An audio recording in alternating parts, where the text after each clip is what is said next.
tabernáculo y viene de la raíz shakam, que significa morar, habitar, vivir o residir. Rafi, ¿ya está grabando? Sí, amado, sí. Perfecto. Entonces, de la palabra Mishkan viene la palabra Chejina. Chejina. Miren qué poderosa esta conexión. Abajo en la tierra estaba el Mishkan y arriba está la Chejina. La Chejina es la nube de gloria. O sea, si el tabernáculo es Mishkan, que significa habitar, residir, morar, vivir, entonces arriba está la Chejina, que significa la nube de gloria. O sea, esto aquí nos enseña algo muy poderoso. O sea que la gloria allá arriba y el Mishkan abajo son parte de la misma naturaleza. Son parte de la misma naturaleza. ¿Por qué? Porque arriba está la Chejina, que es de donde viene la palabra, que viene de la palabra Mishkan, y también de la palabra Chakam, que significa residir, habitar, vivir. O sea, esto nos da a entender que la Chejina allá arriba, o la gloria, ¿verdad? Puede operar o puede vivir en nosotros. ¿Por qué? Porque nosotros tenemos la misma naturaleza de la Chejina. Ahora, ¿dónde tenemos la misma naturaleza de la Chejina? Simple y sencillo. Lo primero es que usted tiene que saber que usted tiene una parte que es espíritu y la Chejina es espiritual. Entonces, ¿dónde va a habitar la nube que es espiritual? Va a habitar en su espíritu. Entonces, ¿qué significaba el tabernáculo? Dice, el tabernáculo era una tienda móvil o transportable, símbolo de la presencia de Dios en medio de su pueblo. Recuerden que el libro de Juan habla que el Eterno se hizo, el Verbo, perdón, se hizo carne y habitó entre nosotros. Cuando habla de verbo aquí, que se hizo carne, está haciendo referencia a la palabra dabar, o sea, el dabar de Dios, el pensamiento de Dios. ¿Por qué hablamos del pensamiento de Dios? Recuerden que en el principio, antes de Bereshit, o no antes de Bereshit, porque esto tenemos que tener todo bien claro.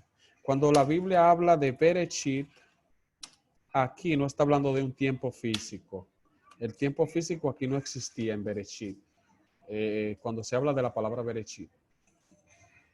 Bien, por eso es que cuando la Biblia dice en el principio era el verbo. Entonces, si en el principio era el verbo, está haciendo referencia a que cuando se habla de un principio físico, literal, entonces se está hablando de verbo, pero aquí no se está hablando de un principio físico ni un principio literal, sino más bien se está hablando de en el principio.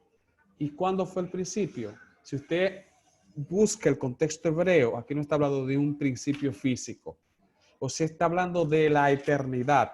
En la eternidad era el verbo.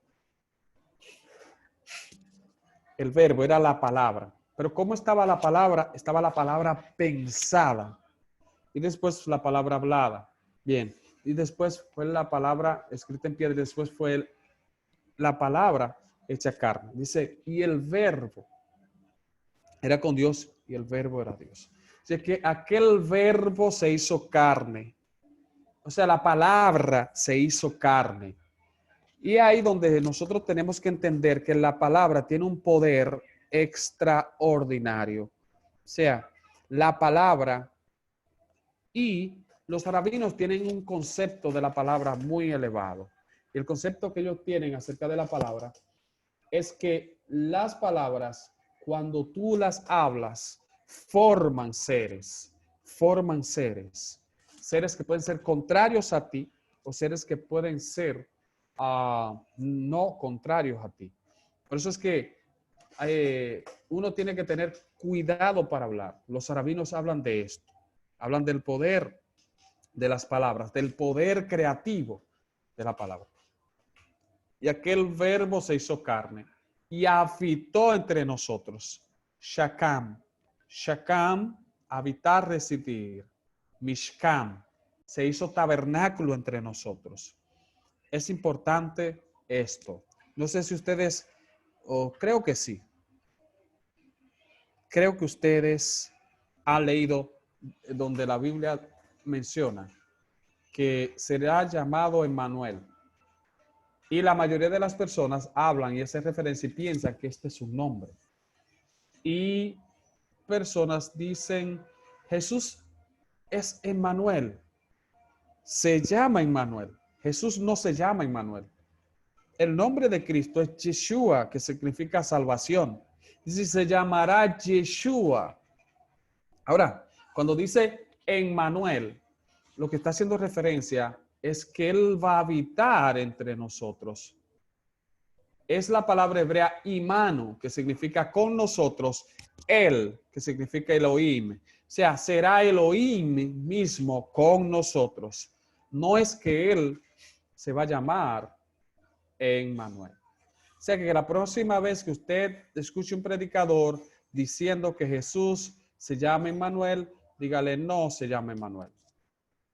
El nombre de él es Yeshua, que significa Dios con nosotros. Immanuel significa Dios con nosotros. Y es la palabra hebrea Imanu, que significa con nosotros, él, que significa Elohim. Entonces, donde él habitó con nosotros, se hizo tabernáculo, dice, y aquel verbo se hizo carne. El dabar de Dios, el pensamiento de Dios, se hizo carne, se humanó y habitó entre nosotros. Y vimos su gloria, vimos su manifestación.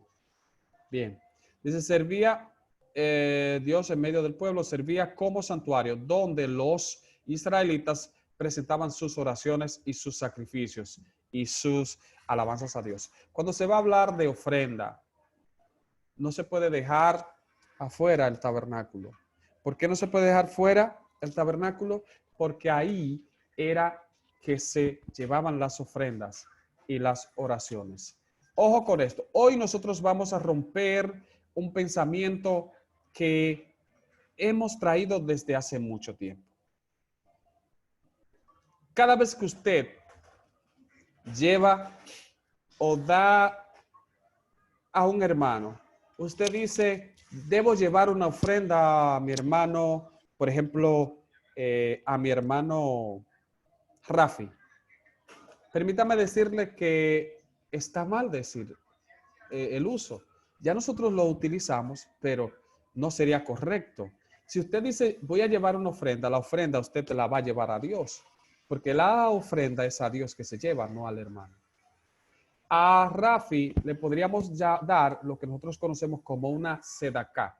¿Qué es una sedaká? Simplemente una ayuda, o sedaká significa hacer una obra de justicia. Eso es sedaká. Ofrenda, cuando usted dice, voy a llevar una ofrenda a la iglesia, esa ofrenda no es para el pastor, ni es para, no es para personas de la iglesia, aunque se gaste en ese contexto, pero esa ofrenda es directamente a Dios. Por ejemplo, cuando usted dice, bueno, le di tanto de ofrenda al predicador.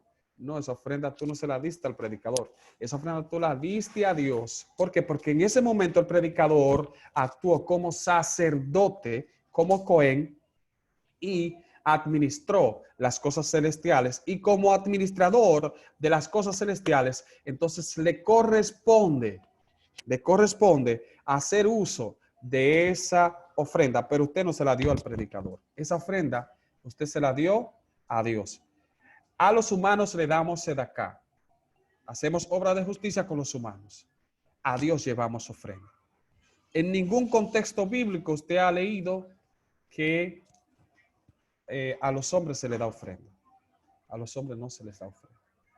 Ya el término se ha arraigado en nosotros y nosotros lo utilizamos, pero realmente las ofrendas son para Dios. Recuerda que en ningún contexto en el Antiguo Testamento las ofrendas a los dioses falsos se les llevaba ofrenda.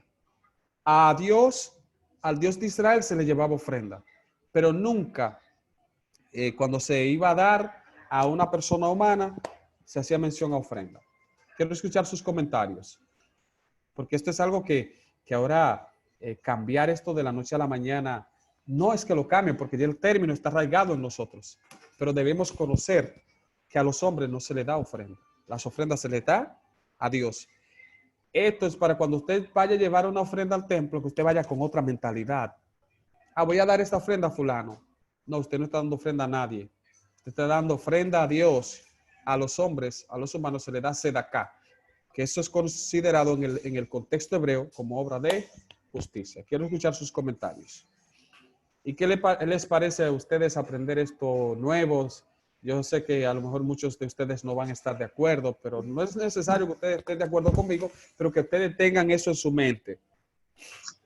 Amén, Dios le bendiga, pastor. Amén. Sí, yo creo que por lo menos, digo, voy a hablar en sentido general, pero a lo mejor algún hermano no piensa igual, pero yo creo que para nosotros no sería tan difícil manejar el término, ya que entendemos esa parte ahí de que lo que nosotros ofrendamos es para Dios. Tanto así que cuando la gente hace referencia, por ejemplo, no, que los diezmos son del pastor. No, nosotros diezmamos para Dios. Pero Dios tiene una persona, una figura física, terrenal, que representa a Dios y obviamente se sirve de la materia y le da uso, pero sabemos que nuestros diezmos y nuestras ofrendas nosotros lo hacemos para Dios. Y creo que algo que ese concepto, los hermanos que están ahí, creo que sí que tienen ese concepto claro, aunque a veces mal lo manejamos, como ustedes decían, en el sentido, le dimos tanto al predicador, pero en realidad debemos, si usamos el término, cambiarlo, porque es lo correcto. Y siempre que, quiero decir algo, siempre que usted nos enseñe algo, como usted dice, no siempre vamos a estar de acuerdo, porque como dice la palabra, que la Biblia no es de interpretación privada, pero si nosotros acogemos y sabemos que usted es el maestro y que hay muchas cosas en nosotros que la hemos aprendido mal. Y en el momento que estamos en un instituto bíblico o una universidad teológica, sabemos que lo que nos van a enseñar va a ser confrontado con lo que nosotros, con lo que se nos ha enseñado. Porque hay muchas cosas que son erradas y por lo menos uno lo usa porque no tiene el conocimiento, pero ya luego que una persona viene con más preparación, que sí tiene el conocimiento, que ha dedicado años de su vida para adquirir ese conocimiento, pues ya uno lo que tiene que humildemente tener una mente aprendible, un espíritu dócil y aprendible para aprender lo que se nos enseña, porque por eso estamos aquí estudiando, obviamente, porque si usted estudia algo es porque usted no tenía conocimiento de eso, y si tenía un poco de conocimiento, quiere ampliarlo porque entiende que no es suficiente con lo que tiene. Amén, Dios nos bendiga. Amén, es así. Muchas gracias por su comentario, muy bueno. Bien, entonces estamos de acuerdo con esto, que esto no es una cosa del otro mundo y realmente al nosotros entender esto, ya cada vez que usted vaya a llevar una ofrenda a la congregación, usted la lleva con más amor. Y conocer esto nos va a llevar a entender la mentalidad de los hebreos. Cuando los hebreos hablaban de ofrenda, para ellos, de esto dependía la vida de ellos. Por eso es que los hebreos cuando ofrendaban de manera que eso era algo extraordinario. Porque ellos entienden que de la ofrenda que ellos dan, de eso va a depender su vida. Hay cosas que son poderosas y dentro de ellos están como las columnas que sostienen el mundo. Una de ellas es la sedacá. La sedacá es la obra de justicia, cosa que nosotros hacemos poco. Pero usted va a la casa de un hebreo y ellos tienen una cajita y en esa cajita ellos echan dinero y tan solo para buscar una persona pobre. De hecho, hay barrios en Israel donde ellos sacan comida y las ponen afuera en la puerta. Y cuando las personas pasan por ahí, los pobres, ellos van y cogen la comida y se sacian y tienen la comida de ese día, ¿verdad? Y para ellos eso es un honor. porque para ellos el dar es algo que ellos llevan dentro. Ellos dicen que ellos entienden que mientras más dan, más se enriquece. Entonces, uno de los principios, la columna que sostiene el universo es la sedacá, la hacer obra de justicia. Otra es la tefilá, la oración. O sea, son dos columnas principales. Y la otra es la gesed, que es la bondad.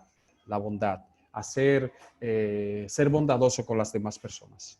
Esas son las tres columnas que para los judíos sostienen el universo. Quiero escuchar a Omar, por favor. Dígame, Omar. Bien, Dios les bendiga. Amén. Dios te Estoy, ayude. estoy de acuerdo con lo que usted decía, con lo que es la diferencia entre la ofrenda y la ayuda, y también lo que abundó Maribel en ese tema. Pero con el término de llamar a su nombre Jesús, y también dice llamar a su nombre Emmanuel, yo necesito como que me aclare un poquito más eso. No, lo que pasa es que hay una traducción ahí que de manera no correcta se colocó porque realmente Emmanuel no es un nombre. Lo que pasa es que la Reina Valera se colocó pegado. Entonces, al colocarse pegado, entonces las personas lo leen como se llamará su nombre. Pero no significa así llamar a su nombre, sino y será Immanuel en el hebreo. Será Immanuel. O sea, y será con nosotros Dios. Es lo que quiere decir. No se llamará su nombre, sino será con nosotros Dios. Lo que pasa es que al momento de traducir la Biblia, recuerden que el que traduce en un momento dado va a traducir conforme a la luz que ha recibido. Entonces, conforme a la luz que recibió este señor, Cipriano de Valera, Casiodoro de Reina, entonces puso esto, se llamará su nombre Emmanuel. Pero cuando vamos al texto original, recuerden que Mateo fue escrito en hebreo, Mateo no fue escrito en griego. En el término original aparece dividido. Aparece y será Imanu, que significa con nosotros, él, con nosotros Elohim, el Todopoderoso, máxima autoridad, fuerza que controla el universo. Entonces lo que quiere decir es que será con nosotros el mismo Dios andando en la tierra. Eso es lo que quiero decir. No sé si quedó clara su pregunta ahí. Amén, amén, gracias. Es decir, profesor, que Jesús es Emmanuel, Jesús porque él es le escucho. Emmanuel. Ajá. Emmanuel, Jesús es Emmanuel porque es Dios con nosotros. No es que él se llama Emmanuel, sino Jesús es exactamente. Emmanuel. Exactamente. Lo que pasa es el problema es porque esa traducción ahí, al momento de traducirla, se tradujo pegado. Ok, Pero en sí, perfecto, sí, perfecto. será con nosotros a Immanuel. Immanuel. Ok, Immanuel, exactamente. Que ok. se traduce pegado, al traducirse pegado, entonces las personas piensan que es un nombre. Y eso, Sí, que por eso dice, se llamará Emmanuel, dicen la gente. exactamente, sí. Ah, ok, perfecto, qué bueno. Ujú. Y en Amén. ningún lado de la Biblia más adelante usted va a ver que a Yeshua le llaman Emmanuel, porque En no es su ningún nombre. momento, exacto. Yo Sí, estaba analizando. sí, porque si él se hubiese llamado Emmanuel, más adelante al menos pudiese aparecer el nombre 2 o 3 veces. Entonces esto es raro porque nada más Claro, aparece claro. aquí y ya jamás Sí. aparece. Perfecto, entonces eso es muy significativo. Y no solamente eso, hay muchos nombres que en ocasiones nosotros se traducen como nombre, pero no son nombres, sino son, que al traducirse así, eh, pegado, Por entonces, ejemplo, podríamos decir Jesús es Shalom, un ejemplo. sí, Jesús es Shalom, pero no es que perfecto, su nombre es Shalom. échalo, exactamente. Amén, amén, perfecto. Hay un detalle en el Antiguo Testamento, no sé si ustedes han leído, que dice, y Jabe era ilustre, más ilustre que todos sus hermanos. Si yo le pregunto a ustedes, ¿qué ustedes entienden por ilustre? La respuesta que ustedes me van a dar, conforme a la mentalidad occidental, es que Javes, ¿cómo era? Se dice que era más ilustre que todos que todos sus hermanos. ¿Cómo podríamos deducir nosotros ese texto?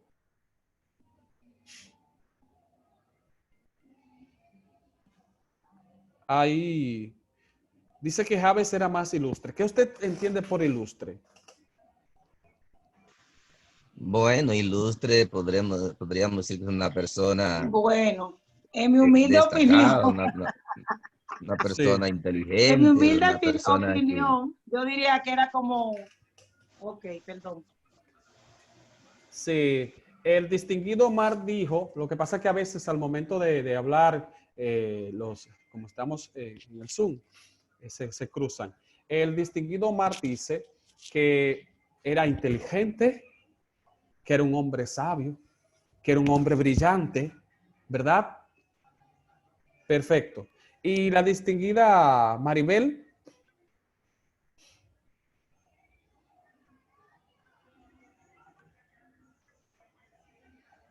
le escucho. Sí, excúsenme, amado, que tengo una guerra aquí con el internet. Todos los viernes esa batalla, esa guerra. Bueno, yo decía que me paré por el hermano Mal, que también estaba hablando, que para mí ilustre, conforme como decía el hermano Mal, es decir, más ilustre, yo entiendo como más lúcido, como más entendido, como con más visión, con más entendimiento, eso es lo que yo puedo entender también. Entonces usted nos dirá que cuán cierto y cuán no es lo que estamos diciendo. Es exactamente. Eso es lo que nosotros entendemos en el contexto occidental. Y por eso Sí, es que nosotros tenemos que estudiar la Biblia. amén, Eh, gloria a Dios. y al momento de estudiar el contexto del texto, nos vamos a dar cuenta como que hay una contradicción, porque el hombre no era de ilustre, no tenía nada. El hombre de no está hablando aquí de que era brillante, sino la palabra ilustre aquí es la palabra que se traduce como cabot, que significa pesado, que es la palabra también que se traduce como gordo. El hombre era más gordo que todos. Si el hombre tenía tenía libras encima, que eso no tenía madre ni padre. Entonces, digo esto porque hay muchas cosas en la Biblia que las personas al momento de predicar las están predicando de manera incorrecta, porque por no estudiar. Eh, ok, yo he escuchado mensajes de Javes. Entonces, Javes, y cuando leo el contexto, yo ven acá, pero esto no me da por ningún lado. Y cuando me voy al texto y el contexto, entonces entiendo que el hombre era pesado, que era más gordo que que todos sus hermanos.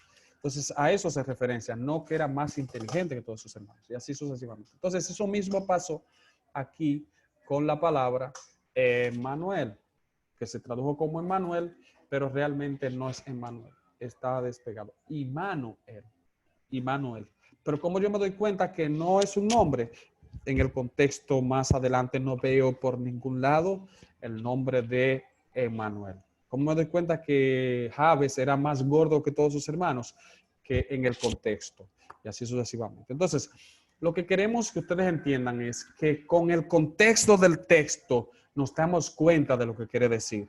El problema de muchos de nosotros era que anteriormente leíamos el texto fuera de contexto. Otro punto, yo he escuchado a mucha gente que dice, la Biblia dice escudriñad las escrituras porque en ellas os parece que está la vida eterna. Y yo estoy cansado de buscar eso y no lo encuentro.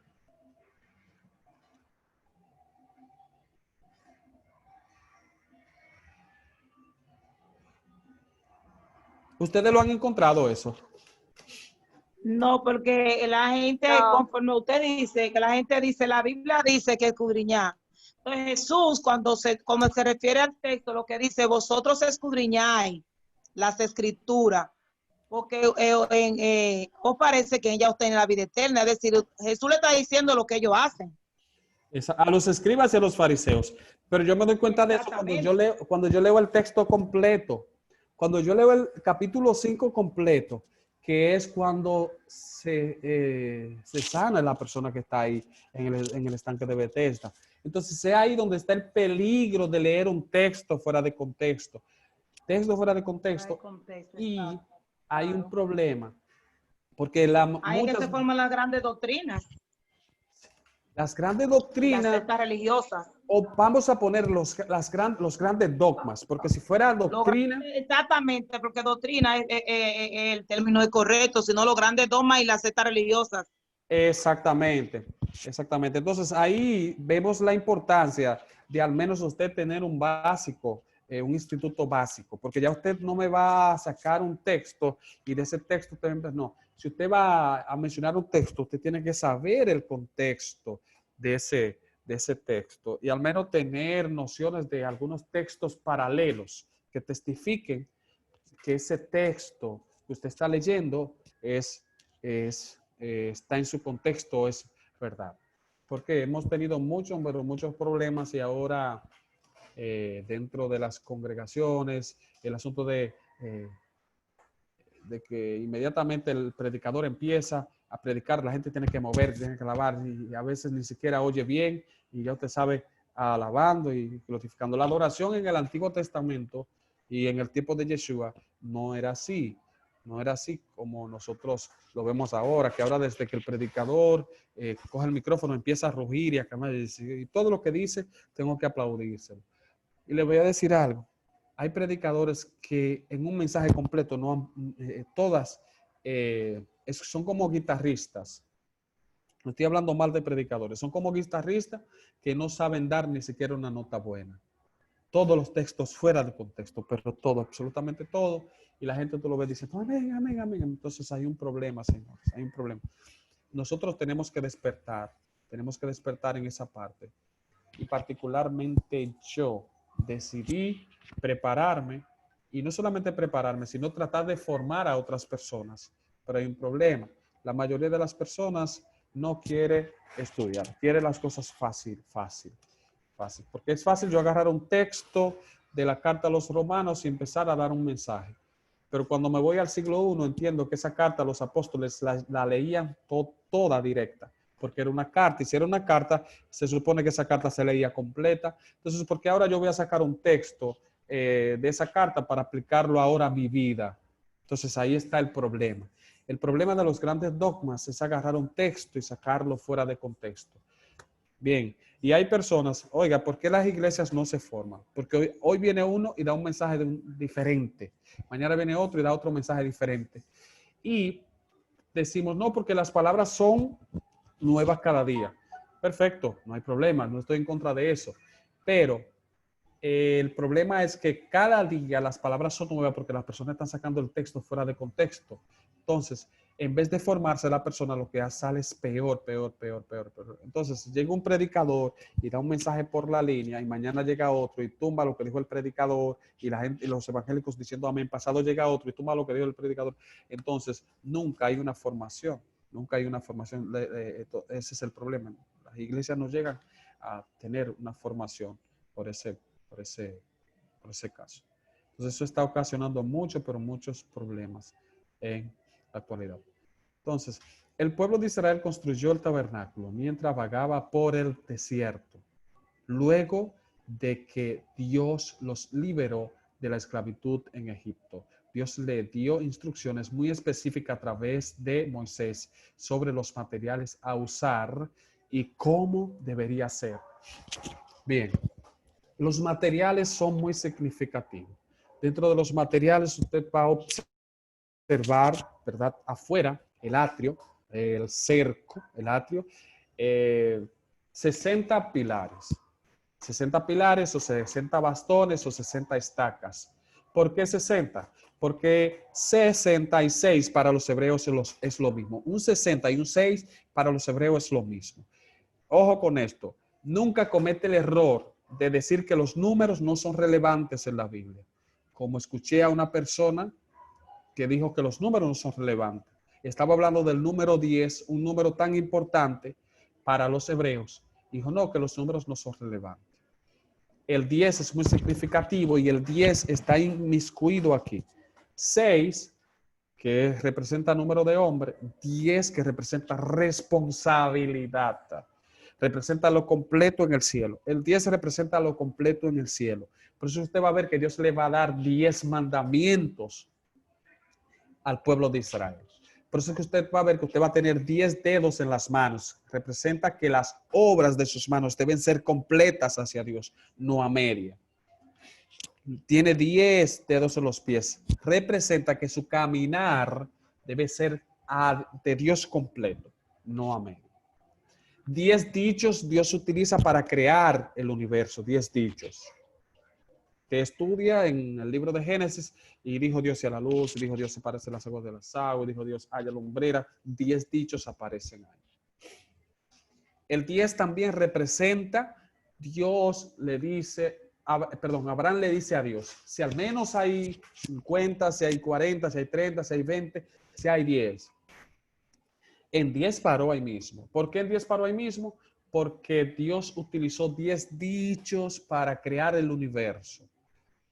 Y 10 ya es la cantidad. Si hay menos de 10, ya hay destrucción. Recuerden que habían 8 en el tiempo de Noé.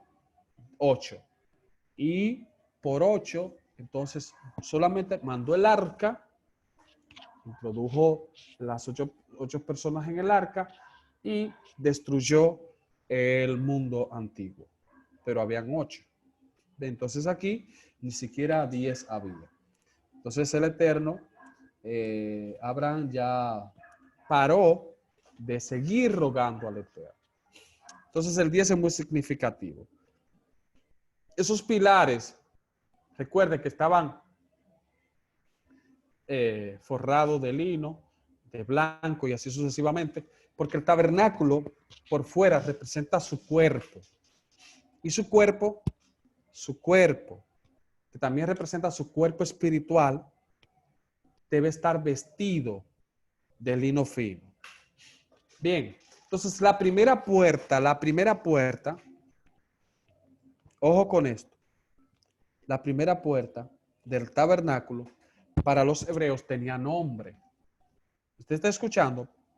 La primera puerta del tabernáculo tenía nombre para los hebreos y era conocida como el camino. O sea, la primera puerta era conocida como el camino. La segunda era conocida como la verdad y la tercera era conocida como la vida. Literalmente ellos la conocían así. Por eso es que Jesús dice, yo soy el camino, yo soy la verdad y soy la vida. En otras palabras, yo soy el tabernáculo. Soy el tabernáculo completo, pero también yo soy la puerta que representa el camino, yo soy la puerta que representa la verdad, yo soy la puerta que representa la vida. Y para usted interpretar esto, usted va a Juan capítulo 14, dice, en la casa de mi padre muchas moradas hay, si así no fuera, yo os hubiera dicho, voy pues a preparar lugar para vosotros, para que donde yo esté, pues vosotros también estéis. O sea, todo eso está relacionado, también está ligado a lo que es la boda hebrea. Bien, entonces conociendo este punto, lo segundo es dentro del tabernáculo, vamos a ver el tabernáculo. Perdón, el tabernáculo no, el altar. El altar. ¿Por qué el altar? Es muy significativo aquí el altar. El altar que significa lugar de muerte, misbeach, lugar de muerte. ¿Por qué? Porque antes de entrar al lugar santo, que es Makon Kadosh, Makon Kadoshim, el lugar santo, que representa una de las dimensiones del cielo, tú no puedes entrar vivo. Carne ni sangre entrará al reino de los cielos. Primero el animal, el macho cabrío, debe morir en el altar que representa tu rebelión. El macho cabrío representa tu rebelión. El toro que representa la terquedad y la oveja que representa el carácter pasivo en ocasiones, el carácter de apatía. Bien, debe morir antes de entrar al lugar santo, porque después que estás en el lugar santo, entonces va a entrar en las dimensiones de la adoración, entonces ahí va a entrar al lugar santísimo. Bien, recuerda que cuando se habla del Mishkan, aquí está la revelación de Yeshua. Yeshua, el atrio representa el cuerpo, el lugar santo representa el alma y el lugar santísimo representa el espíritu. Bien, asimismo dentro de ti, tu cuerpo está relacionado analógicamente con el tabernáculo. Tu cuerpo representa el atrio, el patio. Recuerden que tu cuerpo tiene puertas, el atrio tiene puertas. ¿Cuáles son las puertas? Los ojos, los oídos, la boca, las manos, los 5 sentidos. Los 5 sentidos que son los sentidos que se ven, pero neurológicamente hablando son más de 5 sentidos. Pero hay unos sentidos que no se ven, que son los sentidos que permiten percibir cuando tu cuerpo se siente mal. O sea, son sentidos como sensoriales, something like that. Entonces, tu cuerpo representa el atrio y tiene puertas. Entonces, tu alma, que representa el lugar santo, y también tiene puertas espirituales. Y tenemos también el espíritu, que representa el lugar santísimo. Por eso, Dios no puede morar en el atrio tuyo, en el patio tuyo. Dios tampoco mora en tu alma, sino Dios mora directamente allá en el lugar santísimo, que es el Ruach o es el Espíritu. Cuando nosotros analizamos el tabernáculo a profundidad, entonces vamos a ver una serie de detalles que vamos a ir conociendo. El tabernáculo se construyó con ofrendas voluntarias. Ojo con esto. El tabernáculo se construyó con ofrendas voluntarias.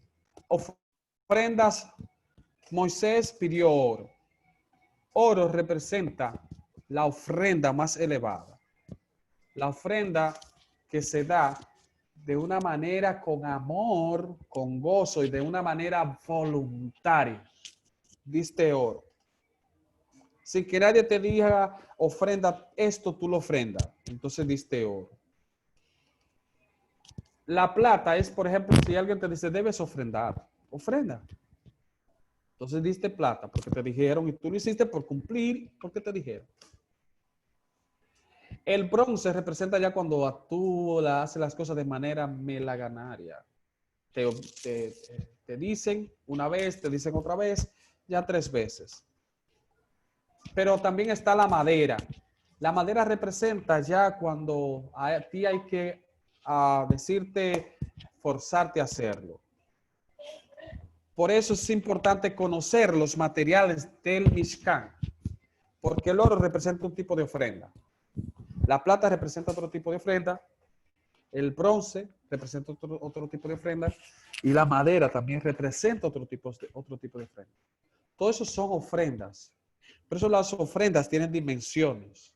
Hay una ofrenda que es terumá. Terumá significa elevarse. La ofrenda voluntaria. La ofrenda que tú das por amor. La ofrenda que tú das cuando nadie te dice que de ofrenda. Eso se llama ofrenda voluntaria y es terumá, que viene de la raíz que significa elevarse. Cuando damos ese tipo de ofrenda, entonces nos elevamos espiritualmente. Quiero escuchar los comentarios de ustedes hasta aquí. Sus comentarios, por favor.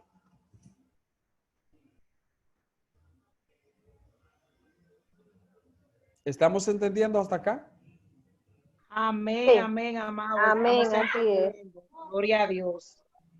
Yo analizaba y conforme a lo que usted está diciendo, y es que conforme de la manera que lo hacemos, que ofrendamos para Dios, entonces Dios, yo diría que el resultado viene siendo de igual manera, amado, porque si yo ofrezco mi ofrenda de oro, entonces no es de obviarse de que nosotros vamos a ser recompensados por Dios y vamos a ser bendecidos por Dios. Entonces yo diría que también podríamos decir que es una, wow, como el término que quiero usar, es una ley de vida. Podría yo decir una ley de vida. Lo que yo siembro, obviamente, yo voy a cosechar. Si yo siembro Sí. aguacate, yo no puedo cosechar naranja.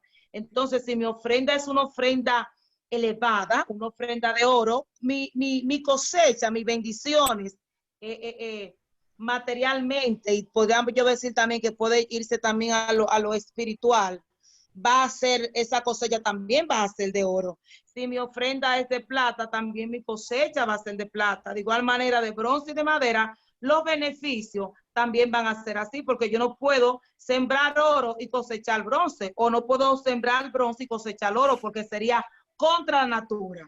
Eso es mi humilde opinión. Esa es su humilde opinión y no solamente su humilde opinión, sino que eso tiene, tiene, ¿cómo se llama esto? Asidero bíblico, claro, porque es que de eso se trata el mundo espiritual. Estamos en el mundo de la causa, ¿verdad? No, perdón, estamos en el mundo causa y efecto. Sí, cada acción tiene una reacción. Perfecto.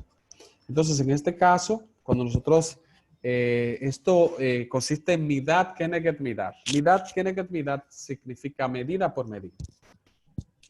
Si tú siembras guandule, pues tú vas a cosechar guandule. Eso es así como usted dice, ministra, estamos 100% de acuerdo en esa parte. Y esto es tan fuerte, señores, que a pesar de que eso no se va a ver, sí, claro.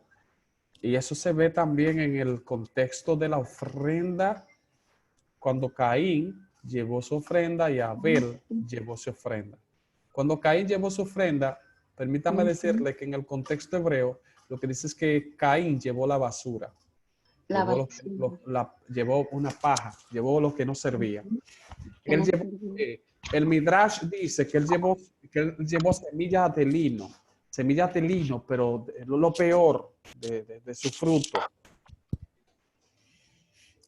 Hay muchos predicadores, para darle la oportunidad a Ana, que dicen que Caín tenía que llevar una ofrenda de cordero. Pero si Caín no tenía cordero, señores, piensen eso. ¿No? Caín no tenía cordero. ¿De qué iba Caín a ofrendar? ¿Iba a tener cordero? No tenía cordero, no podía ofrendar cordero. Entonces, de lo que tú tienes es que tú tienes que llevar. El problema no fue la ofrenda de frutos, sino el problema fue los frutos que él llevó. Él llevó lo peor. Entonces, al llevar lo peor, la ofrenda de él se convirtió en su perdición. Oiga esto, su perdición. Yo llevo lo que no sirve, lo que no agrada a Dios.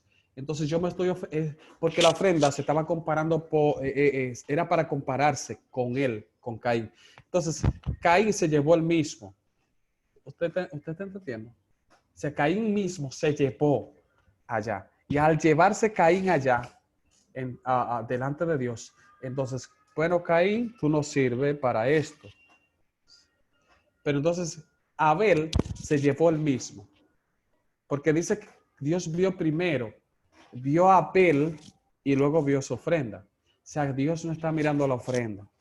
Dios te está mirando a ti, está mirando tu corazón. Dios vio a Abel y luego su ofrenda. Y vio Dios a Abel y a su ofrenda. Pero vio entonces a Abel que el corazón de Abel estaba alineado al cielo. Entonces por eso la ofrenda de Abel se convirtió en su salvación. Y la ofrenda de Caín se convirtió en su perdición. O sea que esto es importante. Esto es importante porque aquí el contexto de ofrenda tiene que ver con adoración. Llega un momento donde nosotros llegamos al templo y estamos dando lo peor. Lo peor, y esa ofrenda que estamos dando al Señor se está convirtiendo en nuestra perdición. Porque si llevamos ofrenda a Dios, cojo, manco, en un momento dado, y cuando llevamos ofrenda, cojo, manco a Dios, cuando estamos haciendo las cosas como nos da el deseo en la calle, en la casa, entonces vamos allá supuestamente a llevar ofrenda, frutos de labios al Señor. O llevamos ofrenda, llevamos diezmos, llevamos lo que sea. En ese momento, realmente la ofrenda se convierte en nuestra perdición. Es importante entender esto porque es el mismo concepto de lo que Caín y Abel están viviendo. Entonces, en ese momento, Dios vio con agrado la ofrenda de Abel y lo bendijo. Lo bendijo. ¿Por qué? Porque inmediatamente Dios le respondió a Abel. Pero Caín no vio ningún resultado. Y eso mismo sucede en el contexto actual. En ocasiones, nosotros llevamos ofrenda al Señor. Y Dios ve nuestra ofrenda, nuestra adoración, nuestra ofrenda, nuestros diezmos, todo con agrado. Pero a la de otros hermanos no los ve con ese mismo agrado. Entonces ahí entra el problema, ahí entra el celo ministerial. Pero yo estoy haciendo lo mismo que hace fulano. ¿Y por qué Dios bendijo a fulano?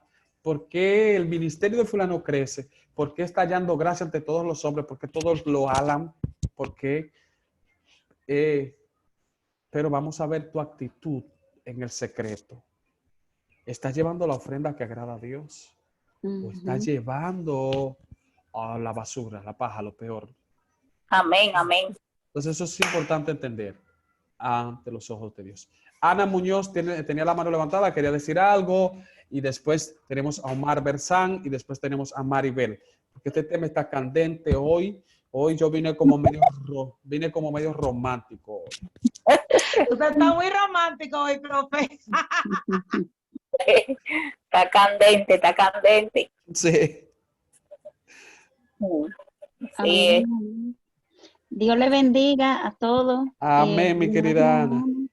Ana Muñoz, bueno, ministro, usted explicó prácticamente Amén, amada. tema, porque yo prácticamente tenía en mente eso, Caín y Abel, porque Caín llevó todo lo peor a veces. Yo sé que nosotros podemos ofrendarle algo más a veces a Dios en el sentido no solo de lo material, también me refiero a lo espiritual. A veces nosotros tenemos una situación o pasa algo y no voy a tomar la parte o porque no me siento bien. Yo sé que a veces tenemos momentos, pero en todos los sentidos nosotros tenemos, no solo en lo material, en todos los ámbitos, tratar de serle fiel a Dios y de caminar conforme a la voluntad de Dios, porque no solo Caín quiso tapar cuando el Señor le preguntó ¿dónde está tu hermano? ¿Verdad? Él quiso tapar el pecado y tapar lo que él sabía que no estaba bien delante de los ojos de Dios y nada, mis hermanos, que a veces aunque nosotros no nos sentimos bien y estemos un poco decaídos, tratar siempre de mirar que yo prácticamente no digo que yo soy, pero María es una que comparte la iglesia y sabe que a veces dicen, pero veo que Ana cuando está bien o saben que estoy pasando una situación o un problema, que yo dicen, no, pero es que tú tienes una situación difícil, pero tú estás en una condición bien alegre en el altar o bien. Y yo siempre le digo a mis hermanos que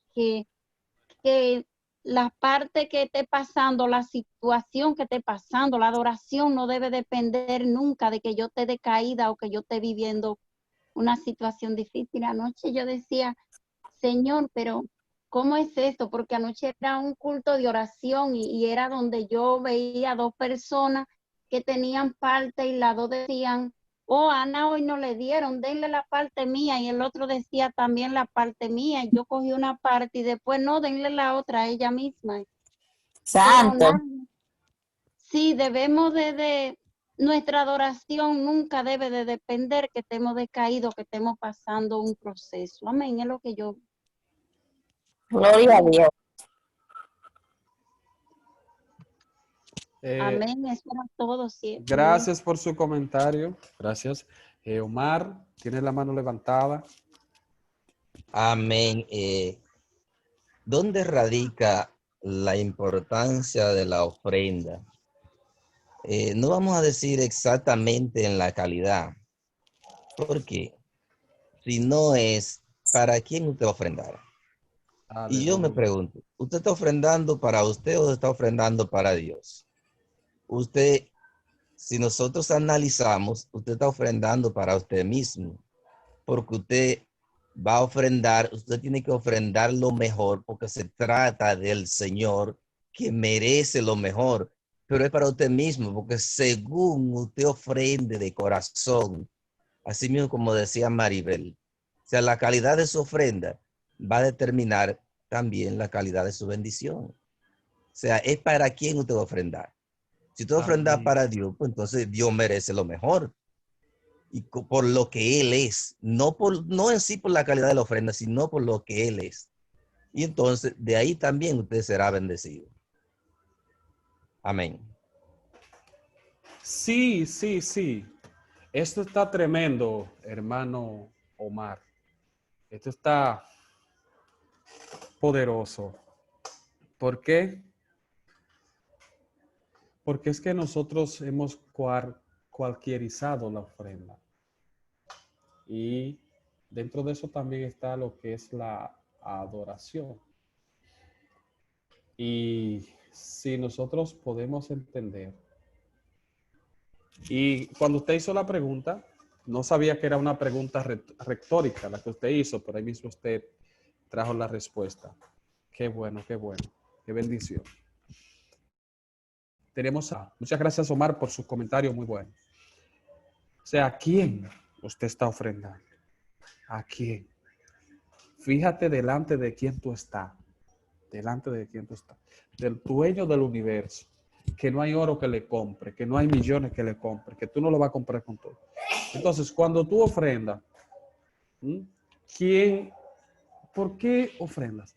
Es porque la misma ofrenda te está dando una oportunidad para que tú seas bendecido. Oye, al usted ofrendar o dar, te está dando una oportunidad, Dios, de que tú seas rectificado o que tú seas bendecido. ¿Por qué? Porque cuando damos, hay una área de nuestra vida que se repara, se amolda a Dios. De la única forma que uno se parece a Dios es cuando damos. Esta es la única forma. Eso es así. Tenemos a Maribel, la pastora Maribel. Yo también quiero opinar algo, profesor. Sí, inmediatamente Maribel, le pasamos a usted. María, ¿verdad? Sí. Inmediatamente Maribel participe, le pasamos a usted. Amén, amén, amado. Eso está glorioso. Eso está para chuparse los dedos. Wow. Exquisito. Yo me gozaba cuando usted hablaba.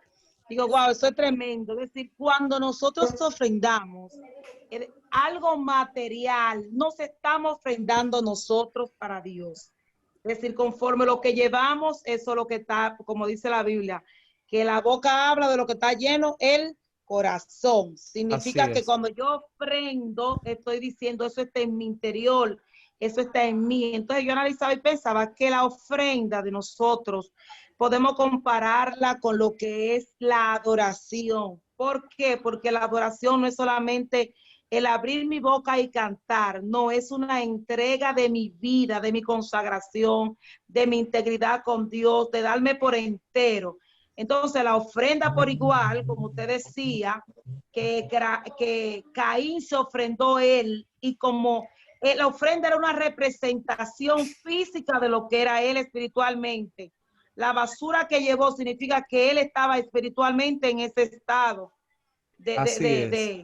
¿me entiende? Entonces también analizando cuando la Biblia dice que cuando vayamos a ofrendar, que recordemos detenernos ese momento, ir a ponernos acordes si tenemos algo con algún hermano y resolver el problema. ¿Por qué?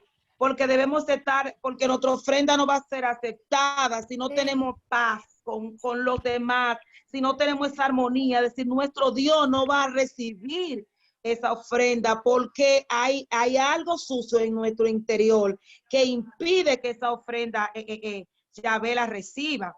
Es decir, que eso es algo, wow, poderosísimo. Tanto así que yo tengo la oportunidad como secretaria de la iglesia, que cuando yo estoy ya trayendo físicamente hablando, contando las ofrendas, a veces yo veo veo papeleta como gastada, papeleta que tan sucia, como que fue un carbonero que la manoseó, como que vino, como no sé, y la veo como entonces muchas veces veo el dinero que lo echan como muy arrugado, como así, como que lo exprimen, y yo a veces digo, es algo físico, pero yo digo, pero también de esa manera yo puedo como interpretar y decir, ¿por qué?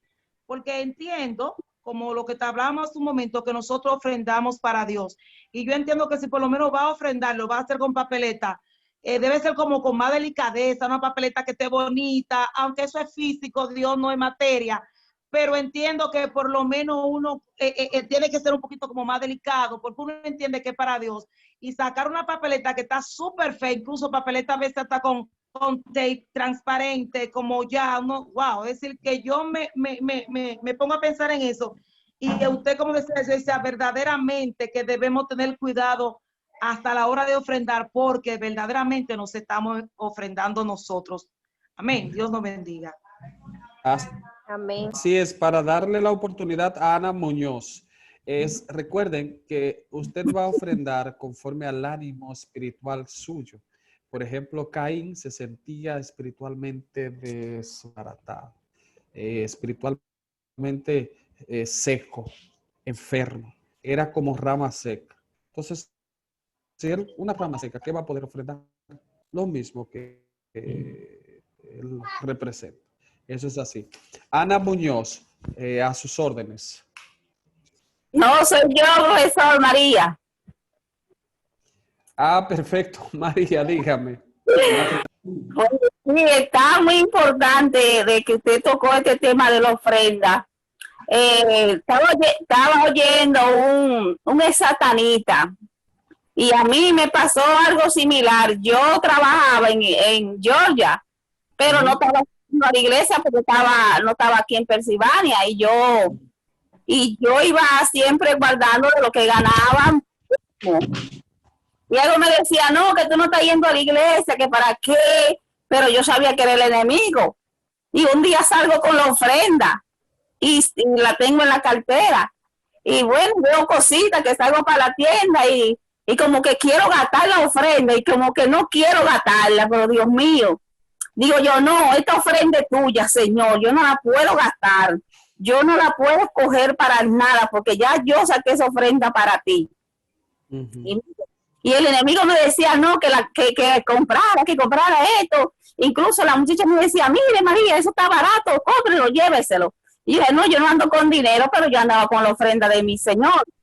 Y yo la tenía ahí, la estaba juntando meses por meses, semana por semana. Y eso para mí era sagrado. Hay que tener mucha cuenta porque la de ofrenda del Señor, uno no la debe ponerla en otra cosa. Ofrendarle a Dios y que es de Dios dárselo. Y sin robarle a Dios, porque el enemigo está ahí para acusarte, para cuando tú tengas tu diezmo y tú no lo lleves completo, ahí él te acusa. Mira, es tu sierva, mira cómo te está robando. Y el enemigo trabaja desde los sábados trabaja él, para que la gente no diezme, no dé la ofrenda, no la dé.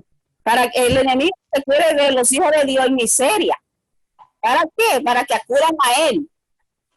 Y a través a él le conviene que uno le robe al Señor para acusarlo. Y todo Pregúntele. eso. Sí. Así es. Hay tres cosas que nosotros tenemos que entender. Pero hoy vamos a aclarar dos. Y es el asunto de nosotros a tratar de ayudar a la... Pericles. Yaneiri, dígame, Yaneiri Pericles.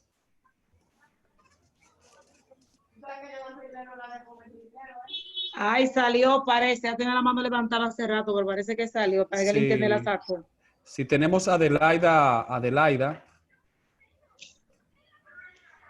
Amén, Dios le bendiga. Amén, extendida. Amén, amén. Sí, muy interesante y es un tema que que muchas veces genera hasta contradicciones y discusiones en lo mismo, hermano. Realmente en estos días yo analizaba la ofrenda de Caín y Abel, y yo le explicaba con quien hablaba que el problema no era la ofrenda, sino en la forma en que Dios lo ofrenda. Y eso mismo sucede hoy en día, cómo nosotros ofrendamos delante de Dios y en la forma que lo hacemos. A veces ofrendamos no para agradar a Dios, sino para agradar al hombre, para que el hombre no vea cómo ofrendamos.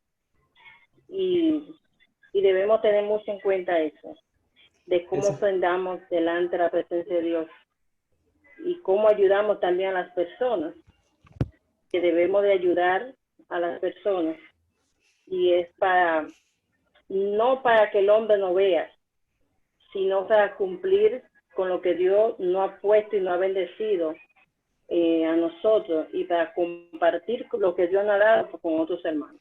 Es así. Adelaida, pero usted, usted tiene mucho tiempo acá en el instituto o 2 días, ¿verdad? El primer día. Porque no le conozco realmente. ¿Puede poner su cámara? ¿No? Sí. Ok, claro.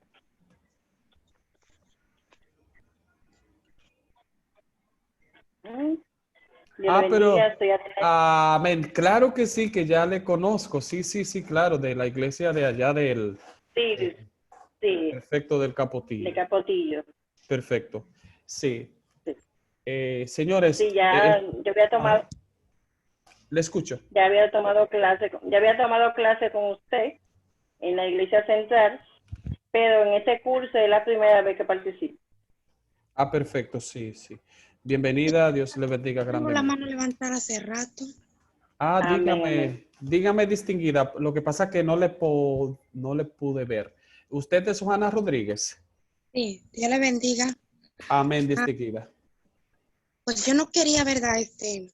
Abundar mucho sobre el tema, pero yo creo que Dios ha hecho algo hoy tan extraordinario, que hasta mi esposo, que es inconverso, se puso de rodillas, ¿verdad? Y no quisiera pasar la oportunidad de darle la gloria a Dios por lo que ha hecho. Gloria a Dios, aleluya. Mi familia, yo tengo 3 niños y todos estamos con el COVID. Mis niñas salieron positivos. Mi esposo y yo ya tenemos como una semana aproximadamente.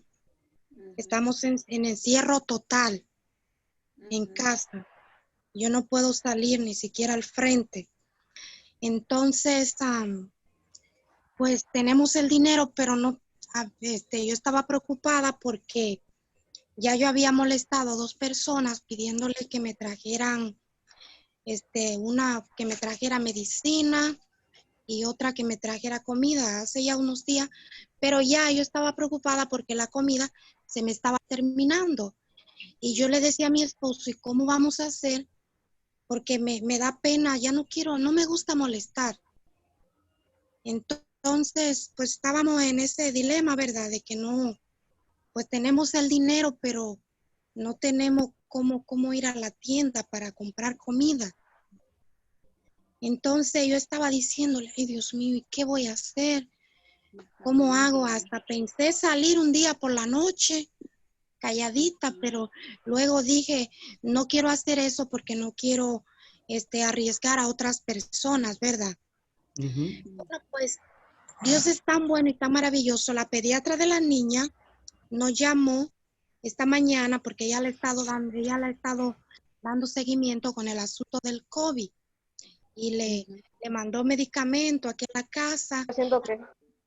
Los niños están en tratamiento. El caso es que ahorita, mientras estábamos aquí en el meeting, me llama una persona y la que me llamó era la enfermera. Ella trabaja con la pediatra de los niños y me dijo que me había dejado algo afuera, y cuando ella se fue, yo miré por una brechita y esperé que se fuera porque tenemos todas las ventanas, todo muy cerrado. y había una compra tan grande allá afuera. Y yo la llamé y le dije, pero Stephanie, ¿qué pasa? Me dijo, no, eso te lo mandó la doctora. Y yo le dije, dime cuánto gastó, cuánto fue que hizo el mercado, dime, para nosotros pagar. No, no, no, me dice. Eso fue la doctora Jackson. Eso fue ella. Amén. Qué Yo lindo. dije, wow, Dios. Y ella no Wow, tiene familia. Y usted no tenía familia, manito. Usted me había dicho, estaba no tan preocupada por usted porque no había familia que le comprara. y Usted yo, no tiene es familia. difícil porque, ¿verdad? Cuando tú ves que la despensa se está terminando y no poder salir, estar aquí en un encierro y que Dios te mande comida a tu puerta, eso es algo hermoso y por eso es que uno tiene a veces cuando Dios te toca, cuando Dios te dice bendice a un hermano, hazlo, pero hazlo para el Señor, no para que te vean, como decía la hermana, porque cuando tú menos lo crees, tú te ves en necesidad. Y Dios se acuerda de las ofrendas que uno da. Y eso fue algo que, te digo que mi esposo, que es inconverso, se quedó y me dijo, eso lo hizo Dios. Santo, aleluya. Y yo le Gracias. doy la gloria y la honra al Todopoderoso. Amén. Porque muchas veces llega un tiempo de tu vida, como estamos nosotros ahorita, que estamos encerrados por esto del COVID, ¿verdad? Que tú puedes tener el dinero y tú no puedes salir a comprar. Nosotros no podemos salir de aquí, tenemos que estar encerrados.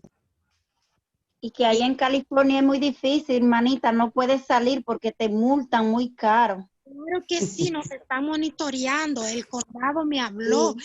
Ellos nos están monitoreando. Nosotros, si salimos de la casa, nos multan. Entonces, Claro.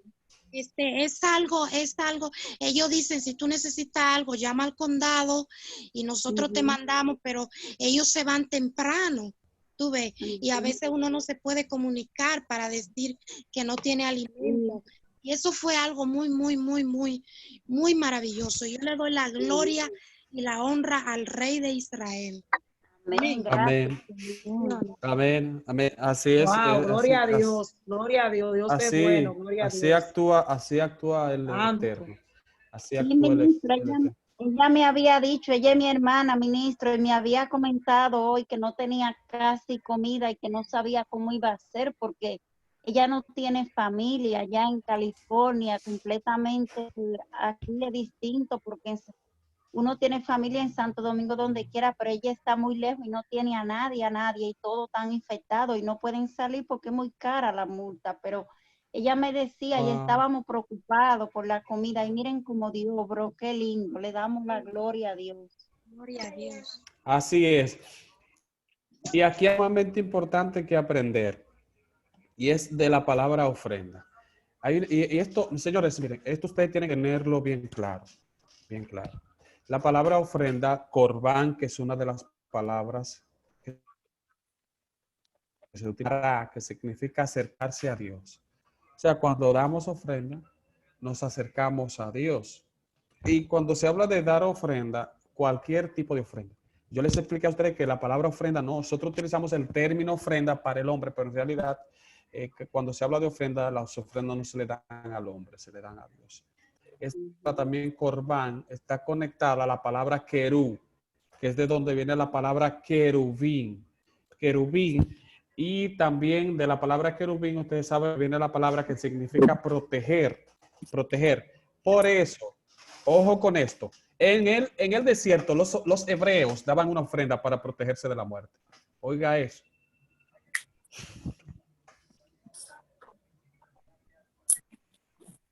Santo Jesús. ¿Está entendiendo?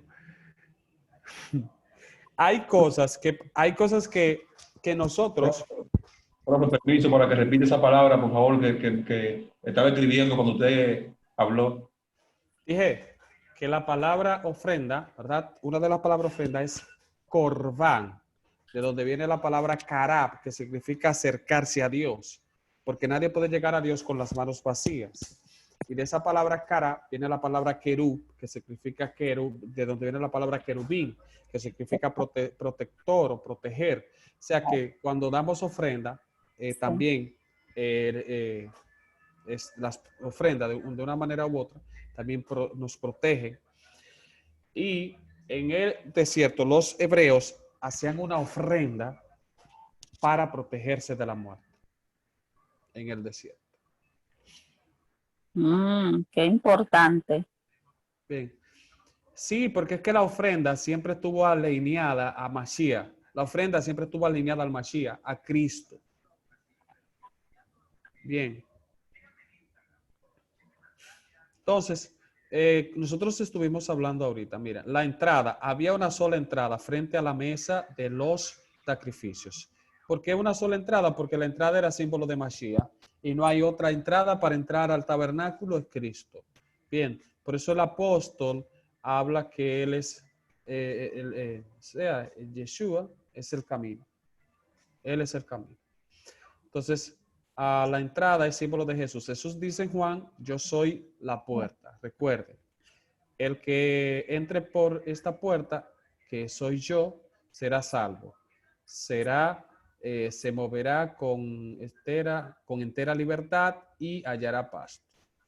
Bien, entonces el altar de bronce. ¿Por qué era de bronce el altar? El altar de bronce, esto tiene un significado.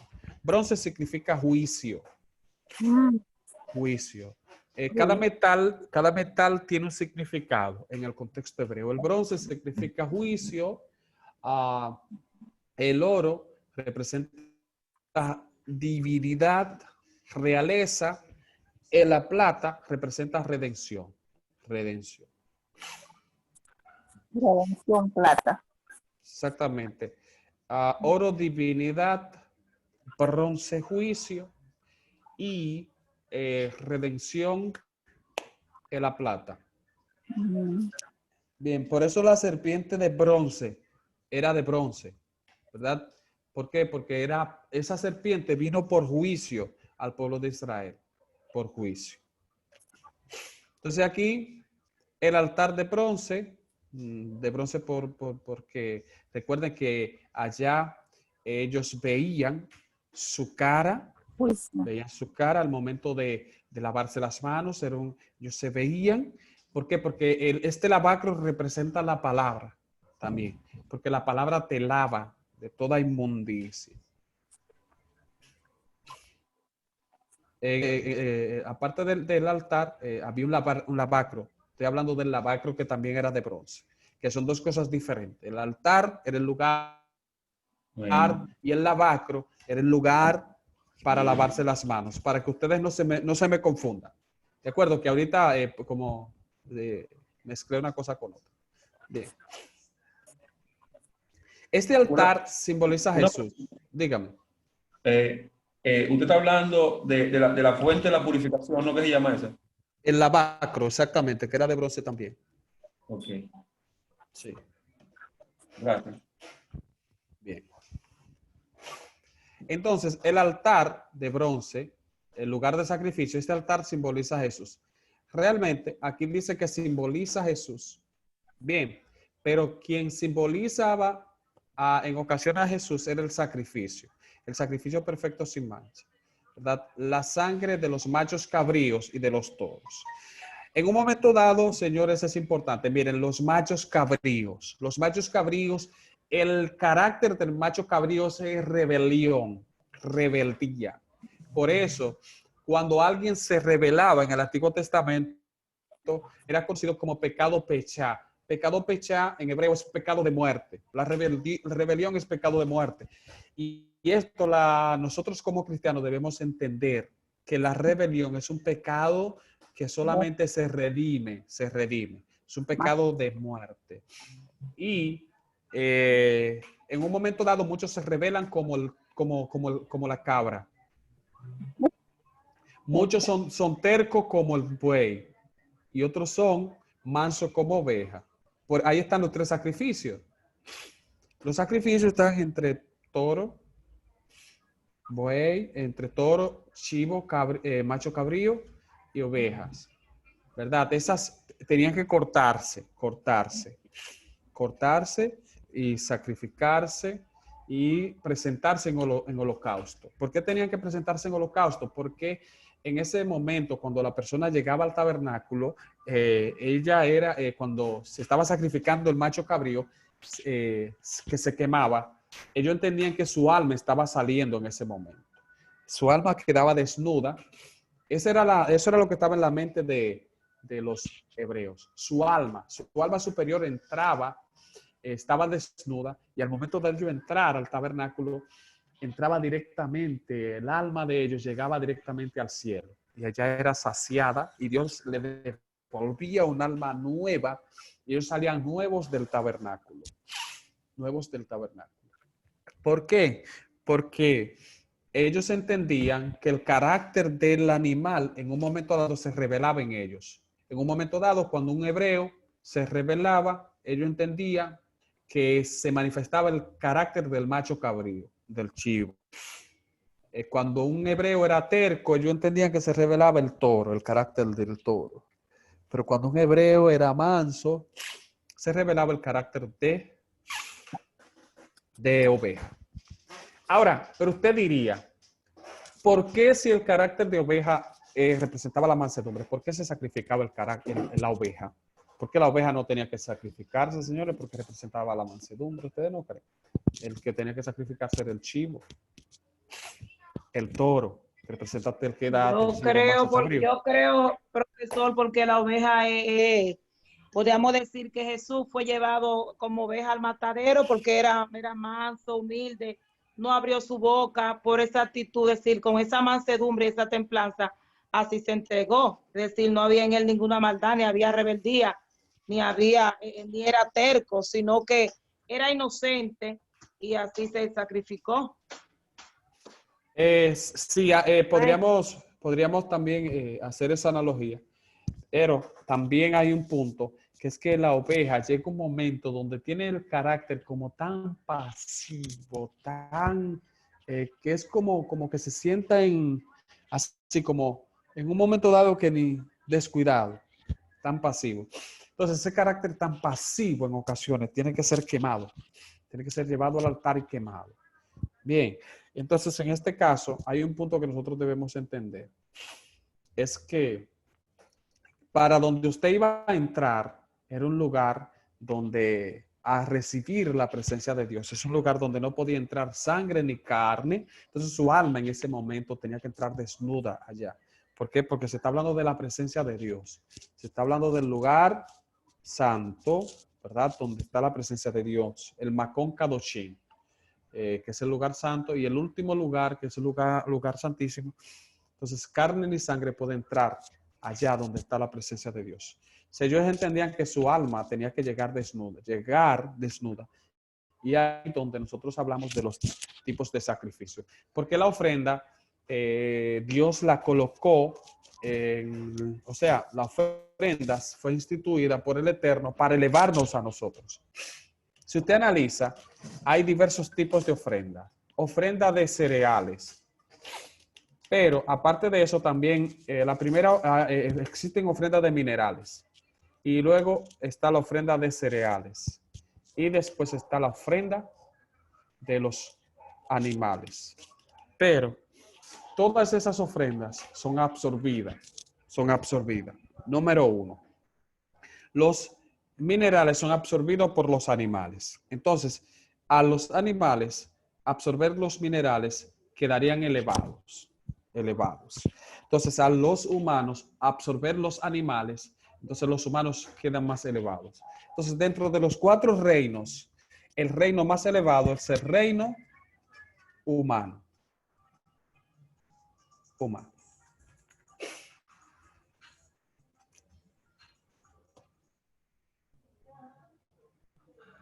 Bien, entonces aquí tenemos,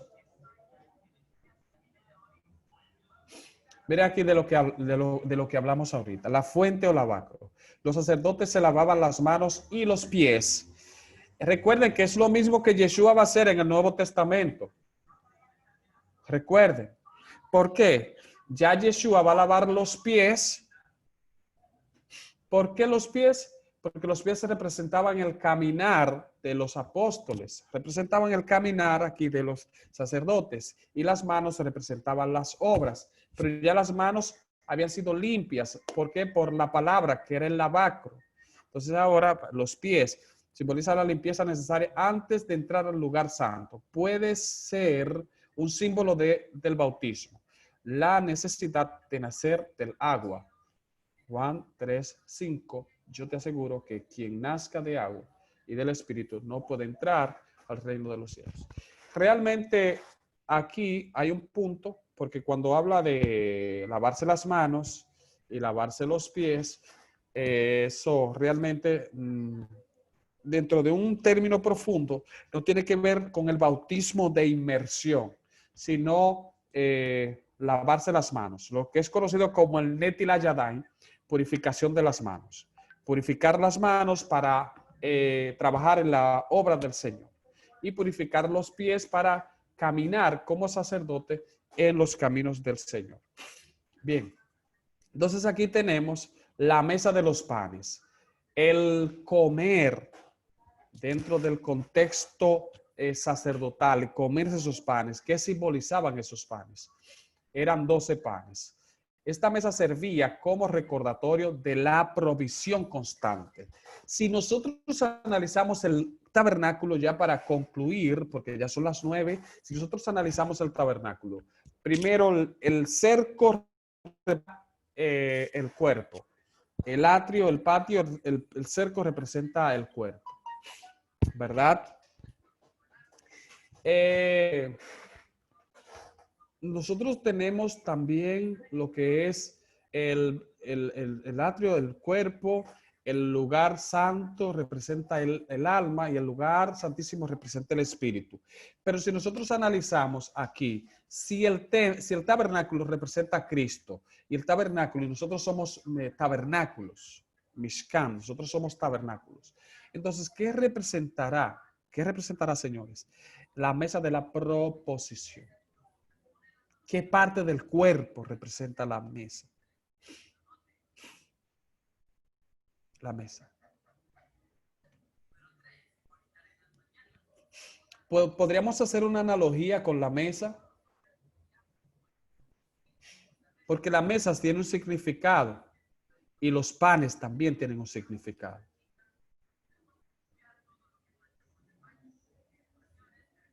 Si los llevaríamos a la parte humana, ¿qué representarían los panes ahí y en la mesa? El celular. Podríamos hacer una analogía con el estómago humano, la mesa y los panes es el alimento. ¿Se podría hacer esa analogía? Eso tiene algo que ver con las 12 tribus, ¿verdad? Claro, con las 12 tribus, pero dentro del tabernáculo, claro. Dentro del tabernáculo. También podríamos hacer una analogía que esto representa el estómago dentro de la parte humana. Y tenemos también ahí lo que nosotros conocemos como la menorá. Recuerden que la menorá, eso tiene un significado también dentro del contexto hebreo. 12 panes, esto representa el alimento espiritual, representaba el alimento espiritual que tenía que comer el sacerdote. Recuerde que el pan estaba cerca de la menorá y al estar cerca de la menorá, entonces el humo del incienso, del aceite, todos esos panes amargos, bien amargos, entonces tenía que comerlos el sacerdote. He escuchado personas al momento de predicar que David, al momento de comerse los panes de la proposición, en este momento el salmista entró a la gracia, por eso Dios no lo cortó. Bueno, respeto el punto de vista, pero recuerde que en el contexto hebreo el hambre en el contexto hebreo era totalmente diferente al contexto occidental. Cuando una persona decía que tenía hambre en el contexto hebreo, era símbolo de muerte. ¿Por qué? Porque tenía el estómago vacío. Los hebreos no acostumbraban a comer 3 comidas como nosotros, sino más bien ellos comían 2 comidas por la mañana a las 9 y en ocasiones a las 12 y en ocasiones a las 3 de la tarde ya no volvían a comer. Así era que comían los hebreos. Entonces, cuando un hebreo decía que tenía hambre, era que se estaba muriendo, estaba desmayado, como quien dice. Por eso es que usted ve que este señor, en este contexto, Esaú dice, ¿para qué quiero mi primogenitura si como quiera me voy a morir? El hombre estaba a punto de morir del hambre, estaba a punto de desmayarse del hambre. entienda eso.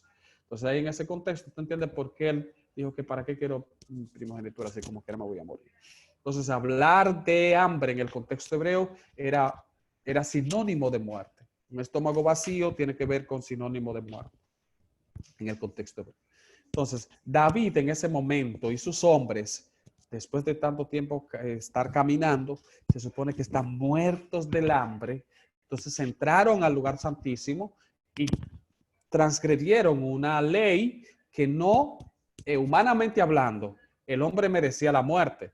Pero hay una ley en la Biblia que la utilizan los hebreos, que es una de las 13 reglas de Hillel, perdón, una de las 7 reglas de Hillel, que es la ley del Kol Vajomer. Kol Vajomer indica que una ley, un mandamiento superior un mandamiento inferior, perdón, puede ser sustituido por uno superior.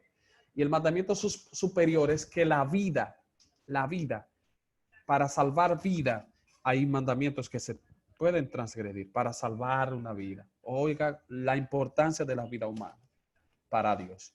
Porque el mismo Yeshua establece, o la Biblia misma establece en el contexto hebreo, que si no hay humanos, ¿quiénes van a guardar los mandamientos? Entonces, la vida está por encima de todas las cosas en el contexto hebreo y en el contexto bíblico también. Lo cual los fariseos no pudieron entender en el siglo I, y eso trajo problemas que ellos amaban más las cosas terrenales que la vida misma del hombre. Entonces, ahora es lo contrario. Ahora la vida no vale nada en el contexto que vivimos actualmente. Entonces es importante conocer esto. Hemos llegado al final de la clase de hoy. Señores, pero eso hay que decírselo, profesor, a los testigos de Jehová con la transfusión de sangre. No, porque es que realmente ya esa gente no lo saca nadie de ahí. Esa gente se montaron en su caballo. Y cuando tú no sabes para dónde vas, ya tú llegaste.